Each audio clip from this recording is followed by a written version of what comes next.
All right, folks, welcome to how to pick the best turtle soups.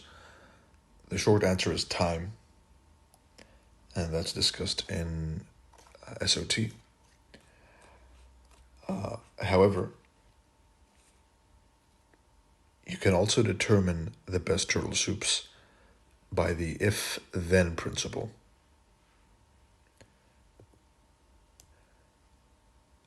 Which follows higher time frame order flow. This is a picture which I've posted before. If you've seen it, then observe the finer details. If you haven't, then there you go. Close above equals higher prices. Close below equals lower prices. Wick above equals lower prices. And wick below equals higher prices. This is on determining the higher time frame order flow. Right, so which means the next candle on the higher time frame, the daily, for example. If today's daily candle closes above yesterday's daily candle, what's going to happen? What's likely going to happen is you're going to have a chance to buy below the open of tomorrow. Right? Close above, higher prices. Close below, lower prices. Wick above, lower prices.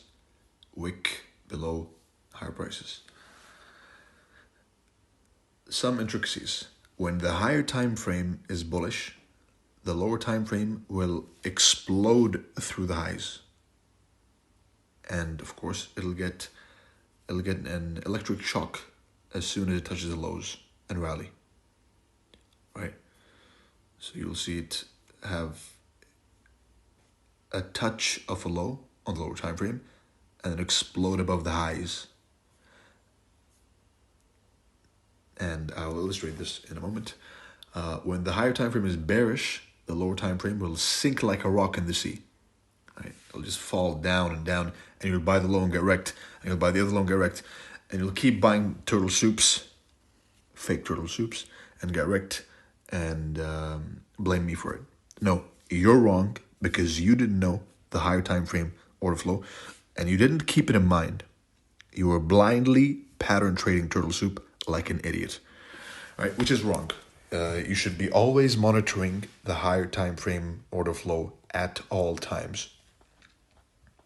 That's the wise, complete thing to do, right? Because when the higher time frame is bearish, either by closing below or wicking above, right? Then the lower time frame will sink like a rock in the sea. Highs will electrocute price. We'll just have to touch them and sink below the lows. And the lows, of course, will crumble, right? If-then principle, which means if the higher time frame is bearish, then no matter how many bullish PDRAs you draw on the lower time frame, they'll get traded through. Here's an example. This is a weekly chart, and your homework is to know which one it is. Excuse me. We close above, right? This means there's a high chance that the next two candles will give a chance to buy below the open.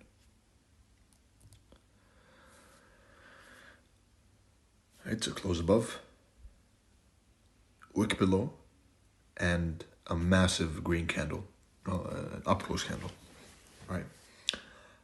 This means the higher time frame is bullish, right? Let's see what happens in the lower time frame. If the higher time frame is bullish, the lower time frame lows will be used as a launch pad to launch price above the highs on the lower time frame.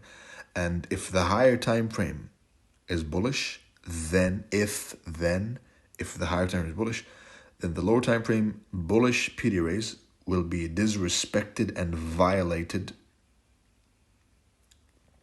absolutely ignored, and flipped into support, right? Inverted. So again, this is a key principle. It's crucial. If you're binge watching, then stop and focus. Right? If the higher time frame is bullish, then price will fly. No matter what Reaper IFVG you draw, it's not going to work, right? It's going to break through the highs. If you try and sell a bearish turtle soup on the lower time frame and the higher time frame is bullish, you are going to get wrecked, right? Now, and vice versa, of course. Right. This also answers a crucial question, which is, I sold an old high and it kept going higher. Of course, because you were selling the lower time frame during a bullish higher time frame. But how do we determine if it's bullish? Close above, higher prices. Wick below, higher prices.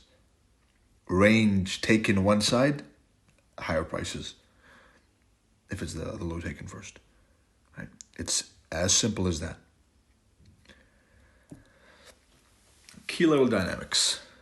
A key level can only be reacted from in three ways: a V shape, an M or W shape, which is the most common and which is the one you look for. This is turtle soup. And of course, multiple touches, which is unfavorable, right? So let's say you draw the key level. You're really excited, you want to try the concepts. You then draw out the key level, and then it works. It's a V shape, right? This is the higher time frame key level, and this is the lower time frame. It's going to smack into it and abuse the highs. Same here. You were happy, of course. You drew this key level. You bought, it went up. Fantastic. But then, the next day, you marked the key level, and then you sold over here. Great, nice reaction. Let me move myself to break even. And then it stopped you out, and then it dumped. And you go and punch your screen, right? Because you're pissed. Over here, let's say this was the key level. You bought this turtle soup. Fantastic.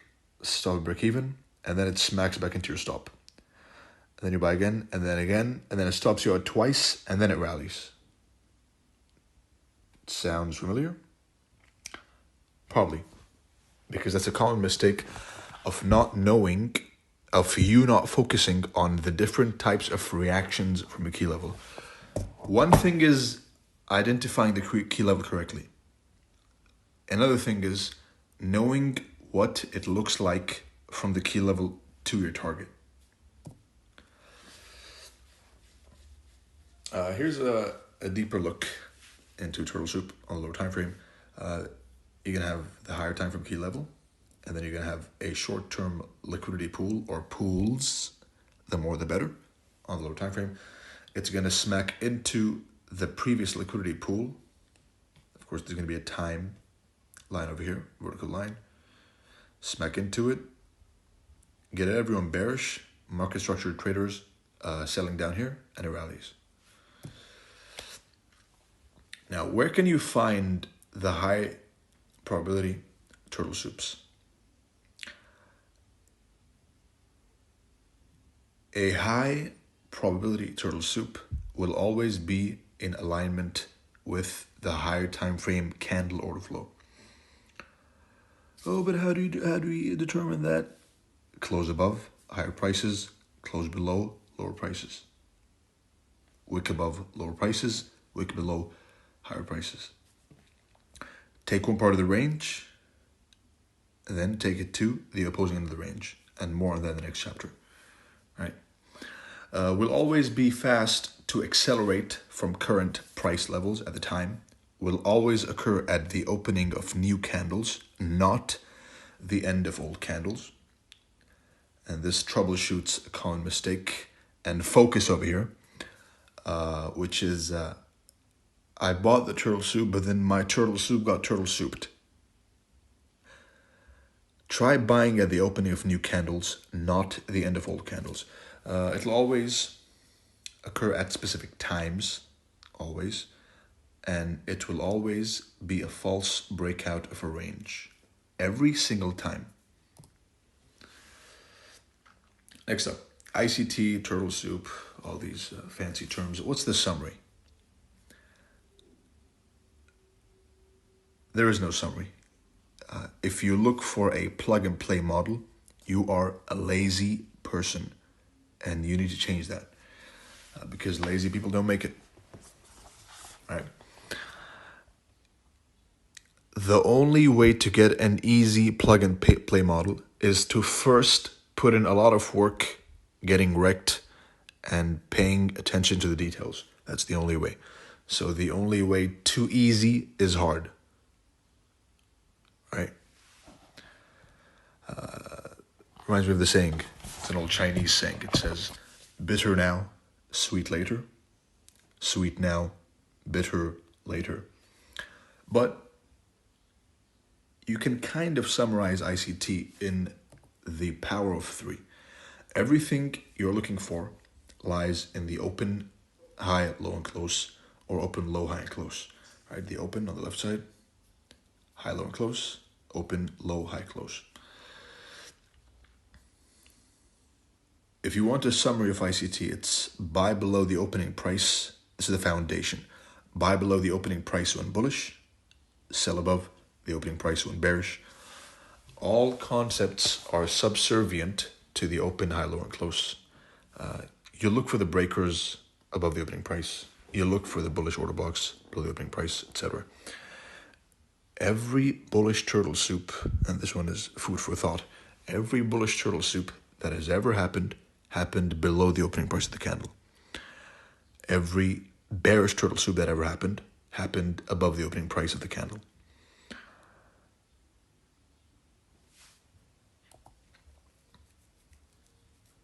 A deeper dissection of the open, high, low, and close. There are 3 trades per candle, right? And this is a fixed, repeatable phenomenon. If I show this to a 5-year-old, he'll get it, right? Every candle has an open, a high, a low, and a close, or low, high, low, open, low, high, and close. Excuse me. Right? That's a fact, and you can see it every single day, every single candle. And I mentioned on Twitter that the moment it clicked for me was when I discovered, and when it came to light, that every single candle has its own PO3. The 1-minute candle has PO3, the 5-minute candle, 15, 30, 1 hour, 2 hour, 3 hour, 4 hour, 1 day, weekly, monthly. They all have their own PO3, and you can play with them however you like. And me mentioning that should make it click for you, because that's all there is to it. Open, high, low, and close. Power of 3. Buy below the open when bullish. Buy below the open bullish, and sell above the open when bearish.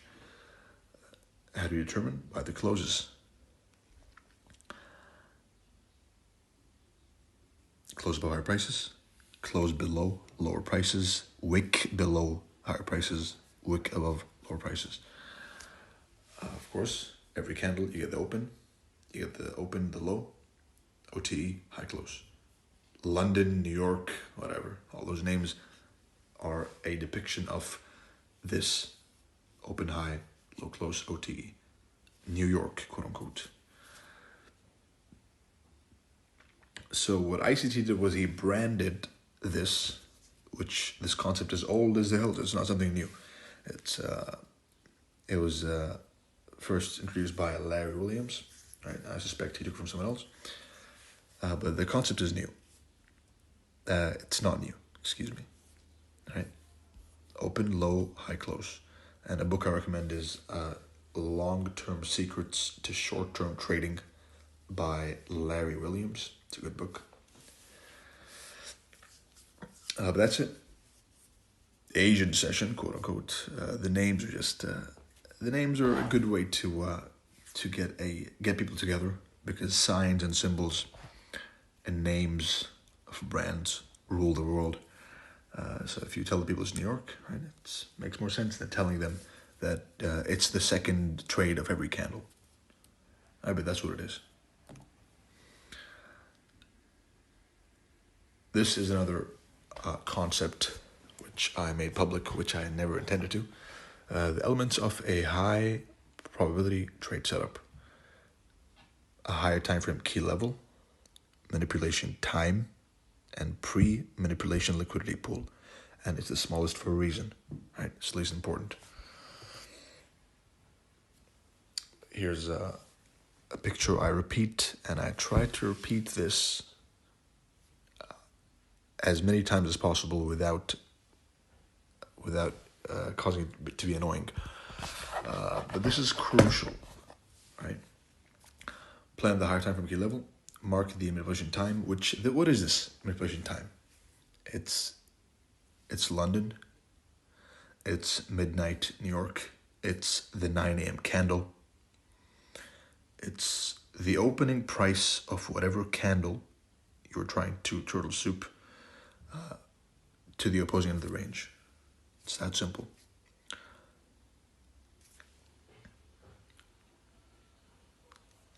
Lose sleep over this picture. Think about it.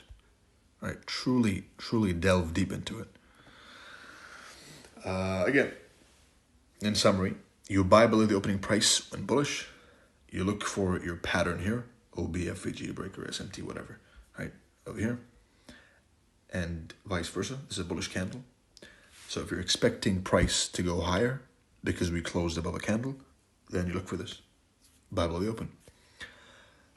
Look for whatever entry pattern above or below the opening price. Derive the bias from the higher time frame, either the closes or the range. So if the higher time frame closes above, then you look for price to dump below the open and rally, and vice versa. Open, key level, rally. Open, key level, rally. Backtest this. Because the way to learn is to backtest, confirm the theory, and then forward test. Right? Those 3 steps, write that down. Backtest, confirm theory, forward test. Backtest this on every single time frame, all candles, and thank me later. All the focus on the daily and weekly range to keep your sanity. How do you apply all that into trading? Well, that's a discussion of the next episode. I hope you found this insightful. I wish you good luck, good trading, and see you in the next one.